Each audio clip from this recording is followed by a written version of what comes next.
আল্লাহ রাব্বুল আলামিন আপনাকে আমাকে এত সুন্দর আসমান নিয়ামত হিসাবে দিছেন।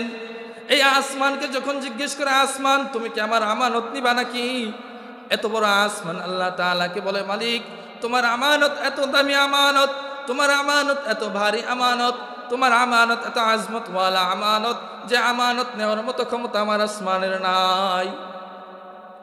এইবার আল্লাহ রাব্বুল আলামিন জমিনকে জিজ্ঞেস করে, জমিন আমার একটা আমানত আছে, এই আমানতটা আসমানের কাছে রাখতে চাইলাম, আসমান তো না করলো, তুমি রাখবা নাকি? জমিন এবার আল্লাহ তাআলার কাছে কাকুতি মিনতি করে বলে, মালিক এত বড় আসমান যার শুরু কোথায় শেষ কোথায় জানা নাই, যে আসমানের কোনো খুঁটি নাই, যে আসমানের ঝুলানোর জন্য কোনো সুতা নাই, এত বড় আসমান তোমার আমানত রাখার মতো সাহস পাইল না, আমি ছোট্ট একটা জমিন কিভাবে রাখি? জমিনে যখন আল্লাহ তাআলাকে নিষেধ করে দিল, এবার আল্লাহ রাব্বুল আলামিন পাহাড়কে জিজ্ঞেস করে, পাহাড় তোরে তো বানাইলাম দুনিয়ার পেরাক স্বরূপ হিসাবে বানাইলাম, কত বড় বড় তোরে পাহাড় বানাইলাম, এই পাহাড় তোর কাছে আমার আমানতটা রাখতে চাই, তুই কি আমার আমানতটা রাখবি নাকি? এবার পাহাড় তো আরো ছোট, আল্লাহ তাআলার কাছে আবেদন করে, মালিক এত বড় আসমান তোমার আমানত রাখতে পারে নাই, এত বড় জমিন তোমার আমানত রাখতে পারে নাই, যেই জমিনের ভার রক্ষার জন্য আমাকে তুমি নাজিল করলা, আমি পাহাড়কে তুমি বানাইলা, আমি ছোট্ট একটা পাহাড় তোমার আমানতটা কেমনে কেমনে রাখি? যখন সবাই না করে দিল, এইবার আল্লাহ রাব্বুল আলামিন মানুষকে জিজ্ঞেস করে, ও জাহেল, ও নির্বোধ, ও মূর্খ, তুই কি আমার আমানতটা রাখবি নাকি? এবার মানুষ চিন্তা করতেছে, হায় হায় এত বড় আসমানকে দিল, আসমান না করে দিল, জমিনকে দিল, জমিনও তো না করে দিল, পাহাড়কে দিল, পাহাড়ও তো না করে দিল, আমি মানুষ যদি না করে দেই, আল্লাহ রাব্বুল আলামিনের কুদরতি মনটা যদি কালা হয়ে যায়, আল্লাহ রাব্বুল আলামিন যদি বেজার হয়ে যায়, এই দুনিয়া তো সব ধ্বংস করে দিবে, পারি না পারি পরের বিষয়, আগে রাজি হয়ে যায়। এই বলে মানুষ রাজি হয়। এরপর আল্লাহ রাব্বুল আলামিন মানুষের কাছে কোরআনকে নাজিল করে। এর দ্বারা বোঝা গেল কোরআন কোন আসমানের কাছেও নাজিল হয় নাই, এই কোরআন কোন জমিনের কাছেও নাজিল হয় নাই, এই কোরআন কোন পাহাড়ের কাছেও নাজিল হয় নাই, বরং সেই কোরআন মানুষের কাছেই নাজিল হয়। এবার কোরআনকে জিজ্ঞেস করা হয়, কোরআন তুমি তো মানুষের কাছে নাজিল হইলা, কোন মানুষের কাছে নাজিল হইলা? কোরআন তার নিজের ভাষায় জবাব দেয়, নুজিলা আলা মুহাম্মদ, আপনার আমার নবী, দয়ার নবী, মায়ার নবী জনাবে মুহাম্মদুর রাসূলুল্লাহ সাল্লাল্লাহু আলাইহি ওয়াসাল্লামের উপরে কোরআনটা নাজিল হয়। এরপরে কোরআনকে জিজ্ঞেস করা হয়, কোরআন তুমি তো মুহাম্মদের উপরে নাজিল হইলা, কখন আসলা? কোরআন জবাব দেয়, শাহরু রমাদান আল্লাযী উনজিলা ফীহিল কোরআন, আমি কোরআনকে আল্লাহ রাব্বুল আলামিন 12টা মাসের 11 মাসে পাঠাই নাই, বরং আমি এই কোরআনকে আল্লাহ রাব্বুল আলামিন রমজান নামক একটা মাস আছে, ওই মাসে আল্লাহ রাব্বুল আলামিন আমাকে পাঠায়। কোরআনকে যদি এবার জিজ্ঞেস করা হয়, কোরআন তোমাকে তো রমজান মাসে পাঠাইলো, কখন পাঠাইলো? কোরআন তার নিজের ভাষায় জবাব দেয়, ইন্না আনজালনাহু ফি লাইলাতিল কদর, কোরআন বলে আমি অন্য কোনো দিন নাজিল হই নাই, রমজানে নাজিল হইছি ঠিক আছে, রমজানের প্রথম দিকেও নাজিল হই নাই, দ্বিতীয় দিকেও নাজিল হই নাই, আমি কোরআনকে আল্লাহ রাব্বুল আলামিন লাইলাতুল কদরের রাত্রিতে নাজিল করেন। এত সব কিছুর পরে কোরআনের নামও জানলাম, কোরআন কোথায় ছিল দুনিয়া আসার আগে সেটাও জানলাম, কোরআনকে কে পাঠাইলো সেটাও জানলাম, কোরআনকে কে নিয়ে আসলো সেটাও জানলাম, কোরআন দুনিয়া কার উপর আসলো সেটাও জানলাম, কোন মানুষটার উপর আসলো সেটাও জানলাম, কোন মাসে আসলো সেটাও জানলাম, কোন রাত্রে আসলো সেটাও জানলাম, কিন্তু কেন আসলো সেটাও এখন জানা নাই। জানি কেন আসলো সেটা জানি না, তাই কোরআনকে জিজ্ঞেস করা হলো, কোরআন তুমি তো দুনিয়ায় আসলা, কেন আসলা? কোরআন এবার জবাব দেয়, হুদাল্লিন নাস ইহদিনাস সিরাতাল মুস্তাকিম, কোরআন বলে আমি দুনিয়ায় অন্য কোনো কারণে আসি নাই, আমি দুনিয়ায় আসছি যেই সমস্ত বান্দারা, আল্লাহ তাআলার যেই সমস্ত বান্দিরা পথভ্রষ্ট হয়ে যাবে, জান্নাতমুখী থেকে জাহান্নামমুখী হয়ে যাবে, আমি কোরআনকে যদি শক্ত করে ধরে রাখে, আমি কোরআনের আইন অনুযায়ী যদি তারা তাদের জীবনকে চালায়, আমি কোরআন তাদেরকে সহজ সরল পথের দিকে দেখিয়ে দেব। আলহামদুলিল্লাহ, আলহামদুলিল্লাহি ওয়াহদাহু ওয়া কাফা ওয়া সালামুন আলা ইবাদিহিল্লাযীনা ইসতাফা, সাল্লাল্লাহু তাআলা আলাইহি ওয়া আলা আলিহি ওয়া আসহাবিহি ওয়া বারাকা ওয়া সাল্লাম وبارك وسلم تسليما كثيرا كثيرا। خصوصا على سيد المتقين والأبرار صاحب النبي في الغار والمزار أفضل الصحابة بالتحقيق خليفة النبي بلا فصل إمامنا أبي بكر الصديق وعلى الناطق بالصواب والعادل بالكتاب إمامنا بالحق عمر بن الخطاب وعلى الصاحب الحياء وناشر القرآن الشهيد المظلوم حين تلاوة الفرقان إمامنا عثمان بن عفان وعلى صاحب السيف والقضاء وناشر العلم والهدى أسد الله الغالب إمامنا علي بن أبي طالب رضي الله تعالى عنهم أجمعين أما بعد فأعوذ بالله من الشيطان الرجيم بسم الله الرحمن الرحيم الرحمن علم القرآن خلق الإنسان وقال الله تعالى إن الذين آمنوا وعملوا الصالحات كانت لهم جنات الفردوس نزلا وقال النبي صادق المصدوق صلى الله عليه وسلم خيركم من تعلم القرآن وعلمه وقال النبي صادق المصدوق صلى الله عليه وسلم من يدخل الجنة ينعم ولا يبأس ولا تبلى ثيابه ولا يفنى شبابه أو كما قال عليه الصلاة والسلام صدق الله العلي العظيم وصدق رسوله النبي الأمي الكريم ونحن على ذلك لمن الشاهدين والشاكرين والذاكرين والحمد لله رب العالمين شكل اكتدر الشريفات كل اللهم صل على محمد وعلى آل محمد كما صليت على إبراهيم وعلى آل إبراهيم إنك حميد مجيد اللهم بارك على محمد وعلى آل محمد كما باركت على إبراهيم وعلى آل إبراهيم إنك حميد مجيد हर लहज़ा है मोमिन की नई शान नहीं यान हर लहज़ा है मोमिन की नई शान नहीं यान गुफ्तारों में किरदारों में अल्लाह की बुरहान गुफ्तारों में किरदारों में अल्लाह की बुरहान क़हारियों गफ़्फ़ारियों क़ुद्दूसियों जबरूत क़हारियों गफ़्फ़ारियों क़ुद्दूसियों जबरूत ये चार अनासर हो तो बनता है मुसलमान ये चार अनासर हो तो बनता है मुसलमान हमसा है जिब्रील अमी बंदे खाकी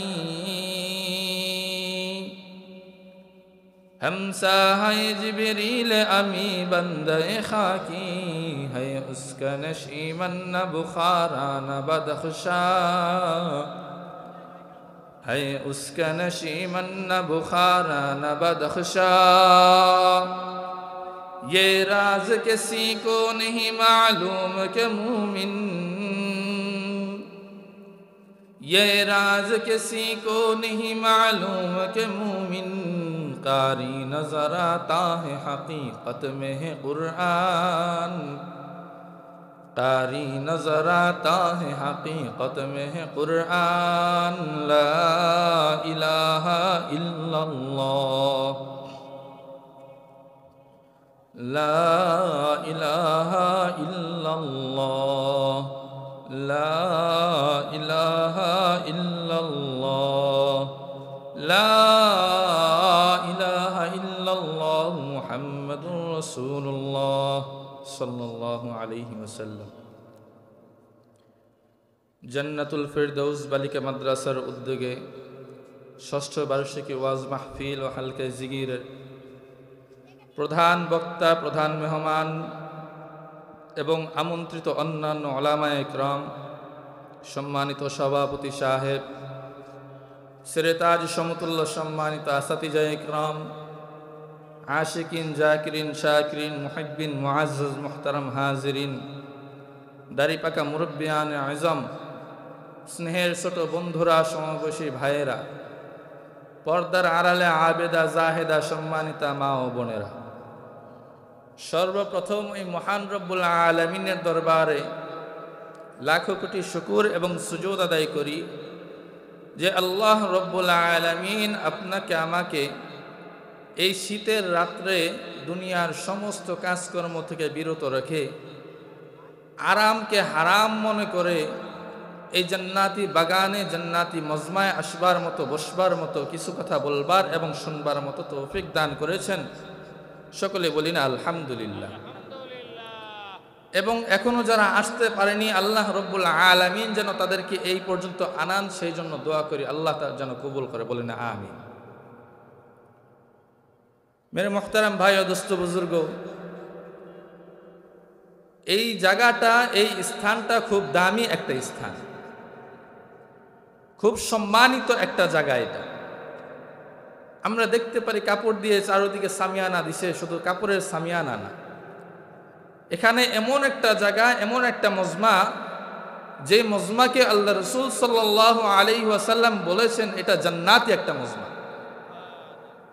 কেমন জান্নাতি মজমা? রসুল সাল্লাল্লাহু আলাইহি ওয়াসাল্লাম বলেন, যে জায়গায় আল্লাহ রব্বুল আলামিনের কোরআন নিয়ে আলোচনা করা হয়, কোরআনের অর্থ নিয়ে উদ্ঘাটন করার জন্য আলোচনা করা হয়, আল্লাহ রব্বুল আলামিন ওই জায়গাকে অনেক দামি বানায় দেয়। কেমন দামি বানায়? হাদিসের মধ্যে পাওয়া যায়, নাযালাত আলাইহিমুস সাকিনাতু ওয়া গাশিয়াতহুমুর রাহমাতু ওয়া হাফফাতহুমুল মালাইকাতু ওয়া যাকারাহুমুল্লাহু ফী মান ইনদাহু।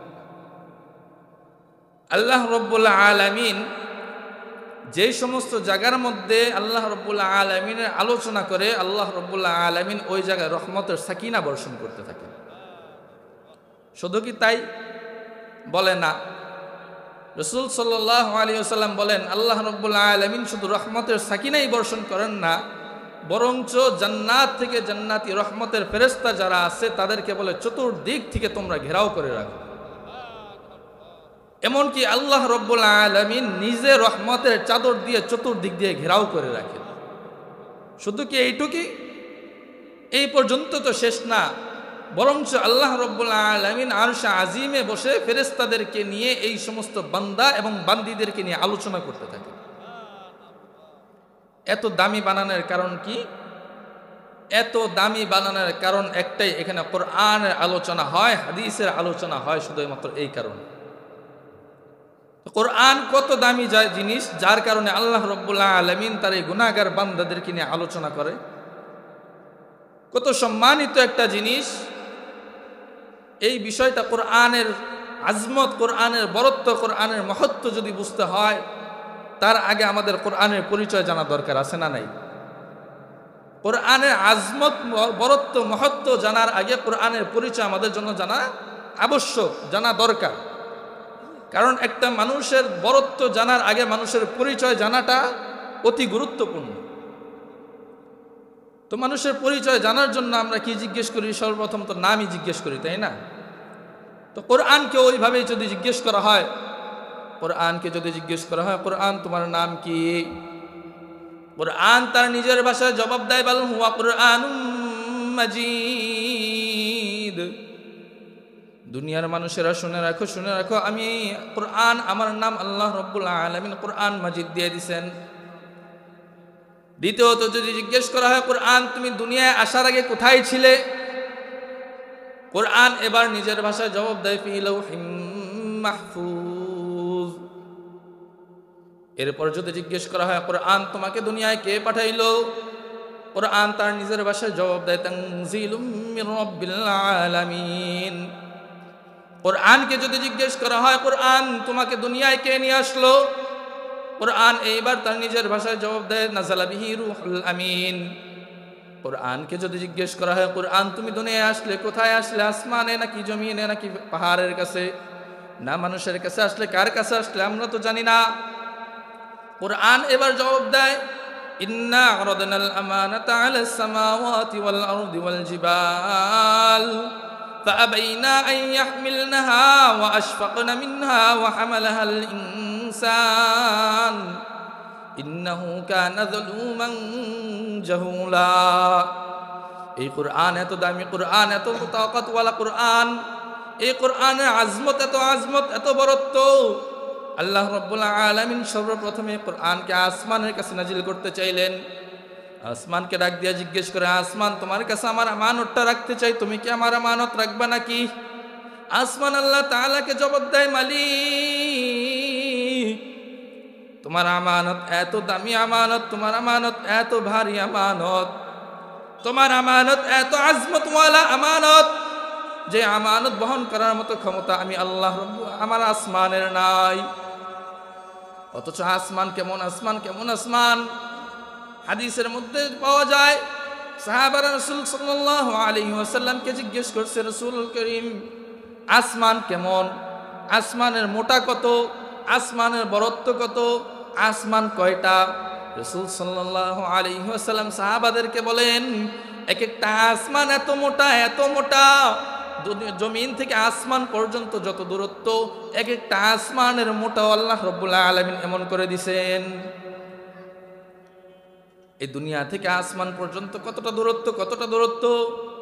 হাদিসের মধ্যে পাওয়া যায়, এই জমিন থেকে আসমান পর্যন্ত দূরত্ব হলো 500 বছরের রাস্তা। কয়শো বছর?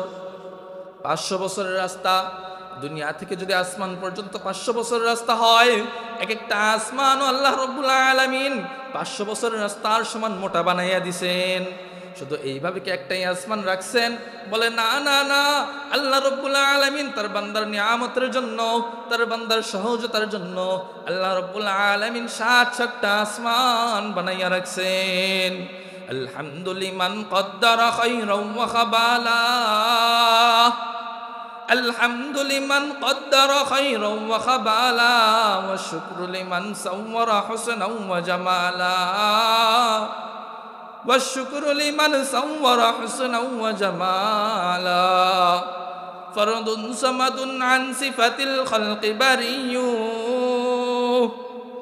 فرد صمد عن صفة الخلق بري، رب عزلي خلق الخلق كمالا، رب عزلي خلق الخلق كمالا، मैं ढूंढ रहा कहाँ है दरबार इलाही,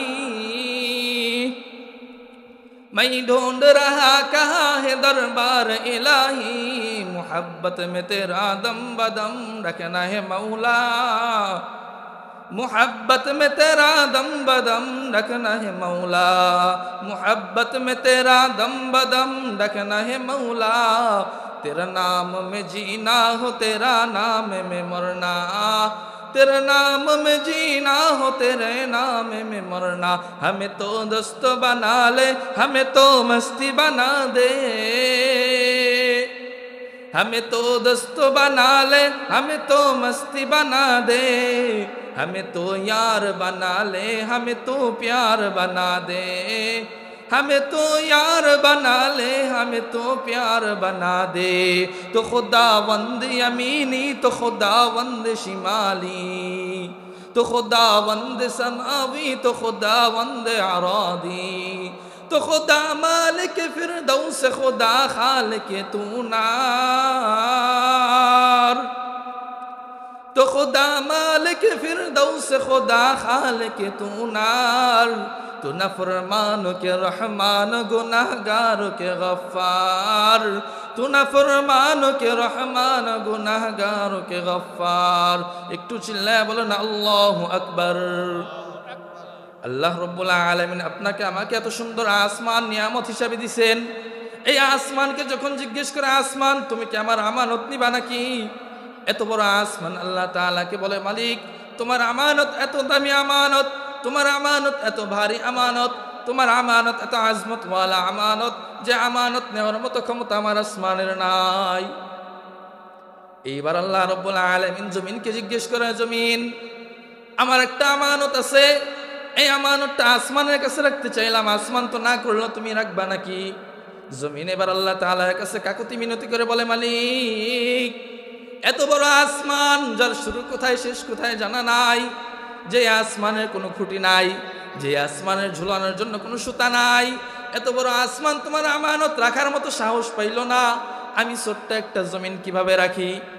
জমিনে যখন আল্লাহ তাআলাকে নিষেধ করে দিল, এবার আল্লাহ রব্বুল আলামিন পাহাড়কে জিজ্ঞেস করে পাহাড় তোরে তো বানাইলাম দুনিয়ার পেরাক স্বরূপ হিসাবে বানাইলাম, কত বড় বড় তোরে পাহাড় বানাইলাম, এই পাহাড় তোর কাছে আমার আমানতটা রাখতে চাই, তুই কি আমার আমানতটা রাখবি নাকি? এবার পাহাড় তো আরো ছোট, আল্লাহ তাআলার কাছে আবেদন করে মালিক এত বড় আসমান তোমার আমানত রাখতে পারে নাই, এত বড় জমিন তোমার আমানত রাখতে পারে নাই, যেই জমিনের ভার রক্ষার জন্য আমাকে তুমি নাজিল করলা, আমি পাহাড়কে তুমি বানাইলা, আমি ছোট্ট একটা পাহাড় তোমার আমানত কেমনে রাখি? যখন সবাই না করে দিল, এইবার আল্লাহ রব্বুল আলামিন মানুষকে জিজ্ঞেস করে ও জাহেল, ও নির্বোধ, ও মূর্খ, তুই কি আমার আমানতটা রাখবি নাকি? এবার মানুষ চিন্তা করতেছে হায় হায় এত বড় আসমানকে দিল, আসমান না করে দিল, জমিনকে দিল, জমিনও তো না করে দিল, পাহাড়কে দিল, পাহাড়ও তো না করে দিল, আমি মানুষ যদি না করে দেই, আল্লাহ রব্বুল আলামিনের কুদরতি মনটা যদি কালা হয়ে যায়, আল্লাহ রব্বুল আলামিন যদি বেজার হয়ে যায়, এই দুনিয়া তো সব ধ্বংস করে দিবে, পারি না পারি পরের বিষয়, আগে রাজি হয়ে যায়। এই বলে মানুষ রাজি হয়।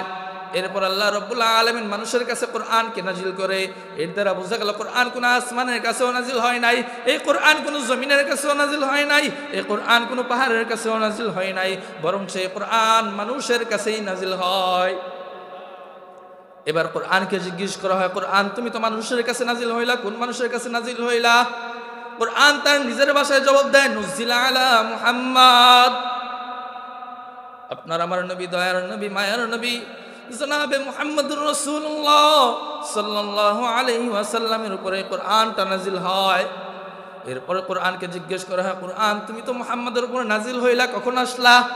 কোরআন জবাব দেয় শাহরু রমাদানাল্লাযী উনজিলা ফীহিল কোরআন, আমি কোরআনকে আল্লাহ রব্বুল আলামিন 12টা মাসের 11 মাসে পাঠাই নাই, বরং আমি এই কোরআনকে আল্লাহ রব্বুল আলামিন রমজান নামক একটা মাস আছে, ওই মাসে আল্লাহ রব্বুল আলামিন আমাকে পাঠায়। কোরআনকে যদি এবার জিজ্ঞেস করা হয় কোরআন তোমাকে তো রমজান মাসে পাঠাইলো, কখন পাঠাইলো? কোরআন তার নিজের ভাষায় জবাব দেয় ইন্না আনজালনাহু ফি লাইলাতিল কদর, কোরআন বলে আমি অন্য কোনো দিন নাজিল হই নাই, রমজানে নাজিল হইছি ঠিক আছে, রমজানের প্রথম দিকেও নাজিল হই নাই, দ্বিতীয় দিকেও নাজিল হই নাই, আমি কোরআনকে আল্লাহ রব্বুল আলামিন লাইলাতুল কদরের রাত্রিতে নাজিল করেন। এত সব কিছুর পরে কোরআনের নামও জানলাম, কোরআন কোথায় ছিল দুনিয়া আসার আগে সেটাও জানলাম, কোরআনকে কে পাঠাইলো সেটাও জানলাম, কোরআনকে কে নিয়ে আসলো সেটাও জানলাম, কোরআন দুনিয়া কার উপর আসলো সেটাও জানলাম, কোন মানুষটার উপর আসলো সেটাও জানলাম, কোন মাসে আসলো সেটাও জানলাম, কোন রাত্রে আসলো সেটাও জানলাম, কিন্তু কেন আসলো সেটাও এখন জানা নাই। জানি কেন আসলো সেটা জানি না, তাই কোরআনকে জিজ্ঞেস করা হলো কোরআন তুমি তো দুনিয়া আসলা, কেন আসলা? কোরআন এবার জবাব দেয় হুদাল লিন্নাস ইহদিনাস সিরাতাল মুস্তাকিম। কোরআন বলে আমি দুনিয়ায় অন্য কোনো কারণে আসি নাই, আমি দুনিয়ায় আসছি যেই সমস্ত বান্দারা আল্লাহ তাআলার যেই সমস্ত বান্দিরা পথভ্রষ্ট হয়ে যাবে, জান্নাতমুখী থেকে জাহান্নামমুখী হয়ে যাবে, আমি কোরআনকে যদি শক্ত করে ধরে রাখে, আমি কোরআনের আইন অনুযায়ী যদি তারা তাদের জীবনকে চালায়, আমি কোরআন তাদেরকে সহজ সরল পথের দিকে দেখিয়ে দেব। এই হলো কোরআনের পরিচয়। কোরআনের পরিচয় কেমন, কোরআন শিক্ষা করা কতটা গুরুত্ব, কোরআন ইলম অর্জন করা আমাদের জন্য কতটা প্রয়োজনীয়, আল্লাহ রাব্বুল আলামিন তার কোরআনের মধ্যে বলেন, প্রথম তার পরিচয় দেয় আর রহমান। আর রহমান বলে আল্লাহ রাব্বুল আলামিন প্রথমে নিজের পরিচয় দেয়, দেওয়ার পরে আর কোনো কিছু বলে না, বলে আল্লামাল কোরআন, কোরআনি জ্ঞান শিখো, কোরআন শিক্ষায় শিক্ষিত হও। তারপরে আয়াতে বলেন খলাকাল ইনসান, আমি মানুষকে সৃষ্টি করেছি। সুতরাং এর দ্বারা বোঝা যায় মানুষ যদি মানুষের মতো হতে চায়, মানুষ যদি প্রকৃত মানুষ হতে চায়, প্রকৃত মানুষ হওয়ার জন্য একমাত্র রাস্তা হলো কোরআনে জ্ঞান শিক্ষা করা। কোরআনে জ্ঞান শিক্ষা করা ব্যতীত কোনো মানুষ প্রকৃত মানুষ হতে পারবে না। আর এই কোরআনে জ্ঞান শিখার জন্যই আমাদের পৃথিবীর মধ্যে এতগুলা মাদ্রাসা সৃষ্টি হয়েছে। আর এইতগুলা মাদ্রাসার মধ্যে অন্যতম একটা মাদ্রাসা এই জান্নাতুল ফিরদৌস বালিকা মাদ্রাসা। তার কারণ কি, এখানেও তো কোরআনকে শিখানো হয়, এখানেও কোরআন শিখানো হয়। কোরআন শিক্ষা করলে কত দাম, কত দামি। এই কোরআনের আজমত আল্লাহ তাআলা কত বাড়াইছে, কত বাড়াইছে। আল্লাহ তাআলা বলে, বান্দা কোরআনের আজমত কত বাড়াইলাম শুনবা? একটা গাছের দিকে তাকায় দেখো, ওই গাছের মধ্যে কোনো দাম নাই, গাছের কোনো সম্মান নাই। ওই গাছের কাঠগুলারে বের করে ঘরের মধ্যে চৌকাঠ বানায় না? কাঠ দিয়ে ঘরে চৌকাঠ বানায় না? এই চৌকাঠের মধ্যে ঘরে ঢোকার সময় একটা লাথি মারে, বের হওয়ার সময় আরেকটা লাথি মারে, কোনো সম্মান দেয় না। এই কাঠ দিয়ে এই যে স্টেজ বানানো হয়, পা দিয়ে পারানো হয়, কোনো সম্মান নাই। কাঠ দিয়ে চেয়ার বানানো হয়েছে, চেয়ারে বসা হয়েছে, কোনো সম্মান নাই। কাঠ দিয়ে টেবিল বানানো হয়েছে, টেবিলের মধ্যে পা রাখা হয়, কোনো সম্মান নাই। কিন্তু এই কাঠকে যদি উঠাইয়া, এই কাঠকে যদি কেটে একটা রিহাল বানানো হয়, এই রিহালের মধ্যে যদি আল্লাহ তাআলার কালামকে রাখা হয়, কোরআনকে রাখা হয়, কোরআনের স্পর্শ পাওয়ার কারণে, কোরআনের সহবত পাওয়ার কারণে, কোরআনের সাথে তার সম্পর্ক হওয়ার কারণে ওই রিহালটা মাটিতে পড়ার সাথে সাথে উঠাইয়া বুকের সাথে লাগায়, মুখ দিয়ে একটা চুমো খায়। কথা বলেন ঠিক কিনা? এই কাঠের তো আগে কোনো দাম ছিল না, এখন এত দাম কোত্থেকে হলো? এত দাম হলো একমাত্র কোরআনের বদলতে। এই কাপড়ের দিকে তাকায় দেখেন, কাপড়ের কোনো দাম নাই, কোনো সম্মান নাই। কাপড় দিয়ে পাজামা বানায়, কাপড় দিয়ে জামা বানায়, এই কাপড় যেখানে সেখানে লেগে থাকে, কাপড়ের কোনো সম্মান নাই। অথচ যখন এই কাপড়কে উঠায়, কাপড়কে কেটে যখন কোরআনের গিলাফ বানানো হয়, এই কোরআনটা যখন ওই গিলাফের মধ্যে রাখা হয়, কোরআন রাখার বদলতে ওই গিলাফটা যদি একটু পায়ের সাথে লাগে, উঠায় সাথে সাথে চুমু খায়, মুখের সাথে লাগায়, বুকের সাথে লাগায়, তার একমাত্র কারণ হলো তার সাথে কোরআনের সাথে সম্পর্ক আছে। কোরআনের সাথে সম্পর্ক আছে বিধায় তাকে এত সম্মান দেওয়া হয়। সুতরাং তদ্রূপভাবে যদি কোনো মানুষের ভিতরে কোরআন ঢুকে যায়, কোনো মানুষ যদি কোরআনের হাফেজ হয়ে যায়, কোরআনের সাথে সম্পর্ক রাখে, তাহলে আল্লাহ তাআলা কেমন পুরস্কার দিবে? আল্লাহ তাআলা কিয়ামতের দিন ওই বান্দাকে ডাক দিয়ে বলবে, বান্দা দুনিয়ার মধ্যে 3 বছর 4 বছর লাগাইয়া কোরআনটা হেফজ করছস, কত কষ্ট করছস। শীতের রাত্রে কোন শীত, সবাই ঘুমে বিভোর, তুই তো ঘুমাস নাই। রাত 3টা বাজে ঘুম থেকে উঠে গেছস, ঠান্ডা পানি দিয়ে ওযু করে তাহাজ্জুদের নামাজ আদায় করে আমি আল্লাহর কোরআনটা খুলে নিয়ে বসছস মুখস্থ করার জন্য। কত কষ্ট করছস। আসরের পরে তোর বন্ধুরা কত ঘুরতে গেছে, তোরে ডাক দিছে, ভাই আয় চল ঘুরতে যাই। তুই বলছস না, আমার কোরআন মুখস্থ করা দরকার, আমি কোরআনটা মুখস্থ করব। রাত 10টার পরে যখন সবাই ঘুমাইয়া গেছে, তুই তো বান্দা ঘুমাস নাই, নামাজের মধ্যে দাঁড়াইয়া আমি আল্লাহর কালামটা তুই তেলাওয়াত করছস। কত কষ্ট করে কোরআনটা হিফজ করছস। জবরের জায়গায় জবর লাগাইছস, জেরের জায়গায় জের দিছস, পেশের জায়গায় পেশ দিছস, জজম গুন্না তাসদীদ সব মতো ঠিক মতো করছস। জবরকে পেশ বলস নাই, পেশকে জের বলস নাই, আমি আল্লাহর ভয়ের কারণে এগুলা করস নাই। কত কষ্ট করে কোরআনটা হিফজ করছস। আমি আল্লাহ আজকে তোর সম্মান আমি নিজ হাতে দিব। কেমন সম্মান দিবে? আরে কোরআন যারা হেফজ করছে তাদের সম্মান তো অনেক দূরে। কোরআনকে হেফজ করানোর জন্য যেই সমস্ত মা বাবারা ছেলেদেরকে মেয়েদেরকে মাদ্রাসায় পাঠাইছে, কোরআনে হাফেজ হইছে, ওই সমস্ত মা বাবার কতটা আজমত আল্লাহ বাড়াইয়া দিবে। হাদিসের মধ্যে পাওয়া যায় যেই সমস্ত সন্তানেরা হাফেজ হয়, যেই সমস্ত সন্তানেরা হাফেজা হয়, কোরআনকে মুখস্থ করে, আল্লাহ রব্বুল আলামিন ওই সমস্ত সন্তানদের মা বাবার মাথায় এমন একটা নূরের টুপি পরায়, এমন একটা মুকুট পরায়া দেয়, যেই নূরের টুপির একটা কোণা যদি দুনিয়ার মধ্যে উঠে, সূর্যের আলো যে আছে এই আলোগুলা বন্ধ হয়ে যাবে ওই নূরের টুপির নূরের কারণে। সুবহানাল্লাহ বলবেন না? আল্লাহ তাআলা কতটা সম্মান দিছে। কোরআনে হাফেজকে বলবে কোরআনে হাফেজ। আজকে হাসরের ময়দানে আমি আল্লাহ রব্বুল আলামিন হলো জজ। এই হাসরের মাঠ হলো বিচার কার্যালয়। এখানে কিছু মানুষ থাকবে যারা আসামি। এই আসামি আর জজের মাঝখানে একজন থাকে, সে হলো উকিল। থাকে না হুজুর? উকিল তো থাকে। আমি আল্লাহ তোরে আজকে এমন পাওয়ার দিলাম, এমন পাওয়ার দিলাম, আমি জজ আর ওই আসামির মাঝখানে ওকালতি তুই করবি। আরে কেমন ওকালতি করবি? তোরে আমি এমন একটা পাওয়ার দিয়ে দিলাম, তোর আত্মীয় স্বজন, তোর বন্ধু বান্ধব, তোর উস্তাদদের মধ্যে, তোর পাড়া প্রতিবেশীর মধ্যে যারা জাহান্নামের টিকিট পেয়ে গেছে, কোন জায়গার জাহান্নামের টিকিট পেয়ে গেছে, তারা নিশ্চিত জাহান্নামে প্রবেশ করবে। আমি আল্লাহ তোর এমন পাওয়ার দিলাম, ওই রকম ওই ধরনের 10 জন ব্যক্তিকে তুই আমার কাছে সুপারিশ করবি, আমি আল্লাহ তাদেরকে ধরে ধরে জান্নাতে প্রবেশ করিয়ে দেব। কতটা সম্মান আল্লাহ রাব্বুল আলামিন কোরআনে হাফেজকে দিছে, এই কোরআনে জ্ঞান শিক্ষা করার কারণে দিছে। এইবার শুনেন, কোরআনে হাফেজ যিনি হবে, কোরআনকে এত কষ্ট করে যিনি মুখস্থ করবে, আল্লাহ রাব্বুল আলামিন তাকে কতটা সম্মান দান করবে। কোরআনের হাফেজকে আল্লাহ রাব্বুল আলামিন ডাক দিয়ে বলবে, কোরআনের হাফেজ, দুনিয়ার মধ্যে কত কষ্ট করছস, কত কষ্ট করে রাত্রে ঘুম থেকে উঠে কোরআনটা হিফজ করছস, কোন শীতের মধ্যে ঘুম থেকে উঠছস, ঠান্ডা পানি দিয়ে ওযু করছস, এত কষ্ট করে আমি আল্লাহর কোরআনটা হিফজ করলে আমি আল্লাহ তোকে এমন পুরস্কার দিব, এমন পুরস্কার দিব। কোরআনের আলহামদুলিল্লাহি রাব্বিল আলামিন থেকে তুই পড়তে থাকবি, এক একটা আয়াত পড়বি, আমি আল্লাহ তোকে জান্নাতের মধ্যে এক একতলা বিল্ডিং এর মালিক বানায়া দিব। এক একটা আয়াত পড়বি, আমি আল্লাহ তোকে জান্নাতের মধ্যে এক একতলা বিল্ডিং এর মালিক বানায়া দিব। আরে কেমন জান্নাতের মালিক বানাবে, কেমন বিল্ডিং এর মালিক বানাবে? ওই বিল্ডিং গুলাই কেমন হবে, জান্নাতের মধ্যে তার বাসস্থানটাই কেমন হবে?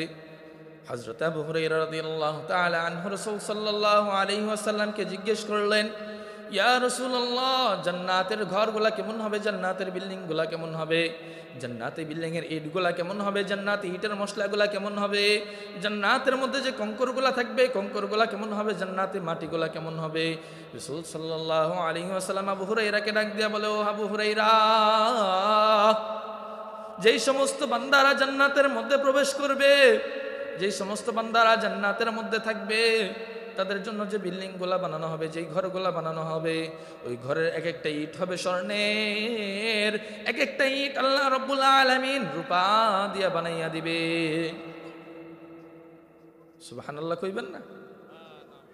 আল্লাহ রাব্বুল আলামিন এক একটা ইট স্বর্ণ দিয়া বানাইয়া দিবে, এক একটা ইট রূপার হবে। পৃথিবীতে এমন কোন মানুষ আছে যে স্বর্ণের বিল্ডিং বানাইছে? বিল্ডিংটা স্বর্ণের বানাইছে? আছে?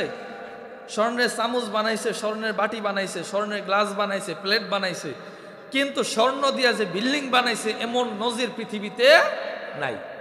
কিন্তু আল্লাহ রাব্বুল আলামিন আপনাকে আমাকে কত সুন্দর একটা সিস্টেম বাতায়া দিছে, কত সুন্দর একটা পন্থা বলে দিছে। আল্লাহ রাব্বুল আলামিন বলেন, যারা জান্নাতে যাবে, জান্নাতের মধ্যে থাকবে, আল্লাহ রাব্বুল আলামিন ওই সমস্ত বান্দার বান্দীদের ঘরগুলা স্বর্ণের ইট দ্বারা বানাইয়া দিবে, স্বর্ণের রূপার ইট দ্বারা বানাইয়া দিবে। এখন যারা কোরআনে হাফেজ হইতে পারেন না, তারা তো বলবেন, হুজুর তাহলে আমরা কি করবো?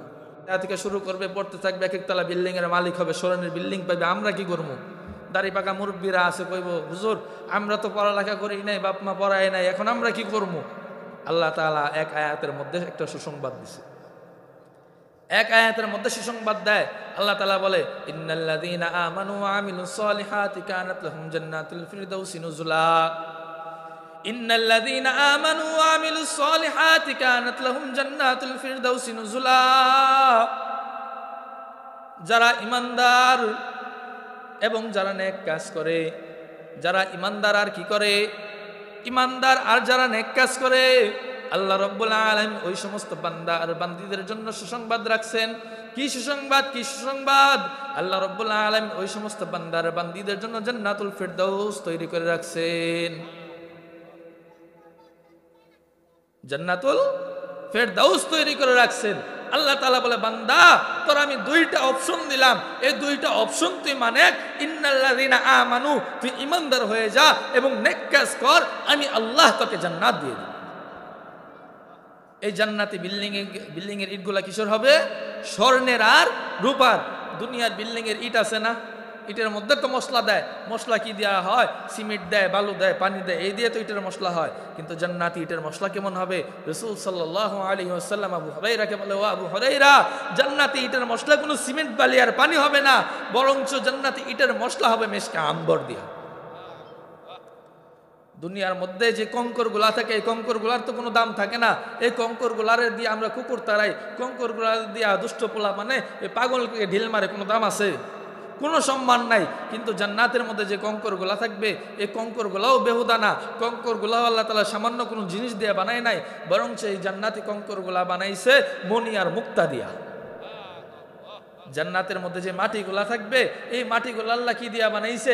নবীজি সুসংবাদ দিতেছে, ও মিয়ারা শুনো, দুনিয়ার মাটি তো সাধারণ মাটি, দুনিয়ার মাটির চারানারও দাম নাই, কিন্তু জান্নাতি মাটি যে আল্লাহ তাআলা বানাইছে, এই জান্নাতি মাটি সাধারণ কোনো জিনিস দেয়া বানাই নাই, বরং আল্লাহ রাব্বুল আলামিন ওই জান্নাতের মাটিগুলারে বানাইছে জাফরান দিয়া। জাফরান দাম কত? একটু জাফরান কিনতে যান, ছোট্ট এক শিশি জাফরানের দাম 70 থেকে 80,000 টাকা। জাফরান এতটুকু এক শিশি জাফরানের দাম 70 থেকে 80,000 টাকা। অথচ আল্লাহ রাব্বুল আলামিন পুরো জান্নাতের মাটিটারে বানায় রাখছে জাফরান দিয়ে। এগুলা কার জন্য? আপনার জন্য, আমার জন্য তো বানাইয়া রাখছে। আল্লাহ তাআলা কয়, বান্দা কোরআনের হাফেজ হ, আলেম হ। আলেম হইতে পারস নাই, হাফেজ হইতে পারস নাই, কোরআনের হাফেজদেরকে মুহাব্বত কর, আলেমদেরকে মুহাব্বত কর, আলেমদের সাথে চল, আলেমদের কথা মতো অনুযায়ী চল, তোকেও আমি আল্লাহ তাআলা জান্নাত দেব। কারণ আলেমদের সাথে যারা চলে তারা ইমানদার হয়। আলেমদের সাথে যারা চলে তারা ইমানদার হয়, তারা নেকের কাজ করে। সুতরাং আল্লাহ তাআলা যে দুইটা সার্টিফিকেট দিছে, ইন্নাল্লাযীনা আমানু ওয়া আমিলুস সলিহাত, আমি আলেমদের সাথে চলার কারণে দুটোটা আদায় হয়ে যায়।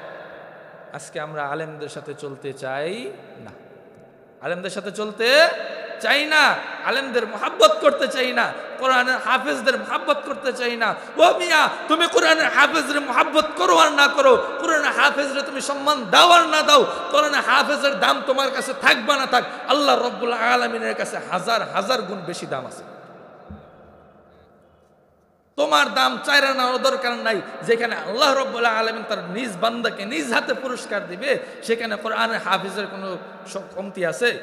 আরে মানুষ, দুনিয়ার মানুষ তাকে সম্মান করলে করুক, না করলে না করুক। যেখানে আল্লাহ রাব্বুল আলামিন আমার উপরে খুশি হয়ে গেছে, সেখানে দুনিয়ার মানুষ দিয়ে আমার কোনো কাজে আসবে না। যেখানে আল্লাহ খুশি, সেখানে তামাম দুনিয়া আমার হয়ে যাবে। আর আল্লাহ যদি নারাজ হয়ে যায়, এই দুনিয়া আমার থেকে সরে যাবে। তো মেরে মুহতারাম ভাই ও দোস্ত বুজুর্গ, আর বেশি কথা বলবো না, সময় সংক্ষেপ। একটু পরে এশারের আজান দিয়ে দিবে। এখনই একটি কথায় মেসেজ দিয়ে যাই, ভাই কোরআনের হাফেজ বানান, আপনার সন্তানকে আলেম বানান, সন্তানদেরকে মাদ্রাসামুখী করেন। কারণ কি? মাদ্রাসার মধ্যে একটা শিক্ষা আছে, সেটা হলো সুশিক্ষা।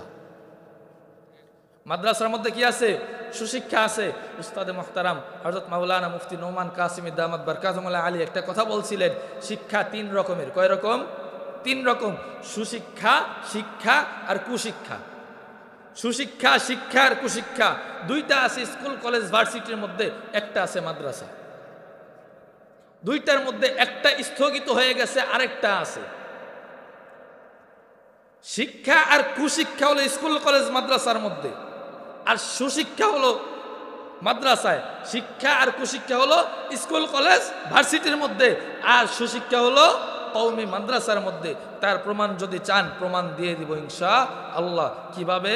সুশিক্ষা হলো কওমি মাদ্রাসার মধ্যে, আজ পর্যন্ত কোনো কওমি মাদ্রাসার ছাত্ররা সুদ খায় নাই, আজ পর্যন্ত কোনো কওমি মাদ্রাসার ছাত্ররা ঘুষ খায় নাই, আজ পর্যন্ত কোনো কওমি মাদ্রাসার ছাত্ররা অন্যের হক মেরে খায় নাই।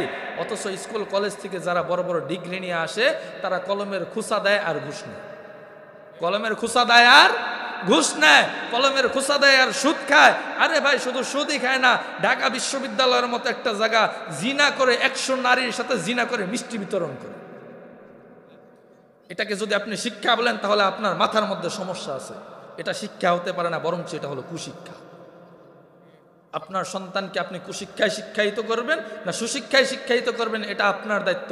আরেকটা উদাহরণ দিয়ে যায়, বাংলাদেশের মধ্যে বৃদ্ধাশ্রম আছে না? বৃদ্ধাশ্রম আছে না?